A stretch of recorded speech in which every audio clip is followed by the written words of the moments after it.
let's make some slow cooker bolognese for the holidays. First, we'll cut up our onions, carrots, and garlic and put it into very small diced up pieces. It was believed to have originated from Imola, a small city west of Bologna, by the cook Alberto Albizzi. Into the big old pressure cooker it goes and will fry for up to 10 minutes until soft but not burnt. Add in half a can of tomato paste and cook for another 2 minutes. Add in half a cup of red wine and cook for another 3 minutes or until the wine is reduced.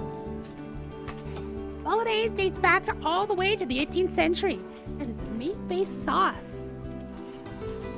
It also has a French influence from the Renaissance. It traversed through the Neapolitan courts before spreading throughout Italy. Once that's done, you can add 1.5 cups of milk and let it reduce up until the meat has absorbed into the sauce.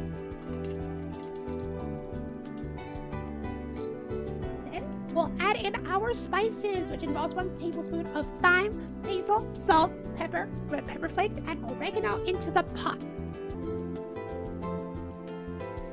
If you don't want your bolognese to be a little bit too greasy, you can remove some of the fat.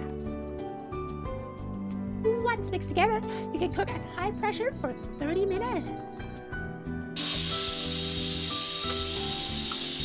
Remember, your pasta should be as salty as the sea before cooking it to al dente, about 6 to 7 minutes, depending on your pan.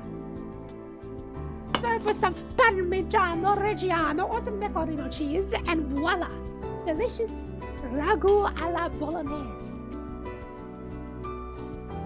What are y'all doing for the holidays?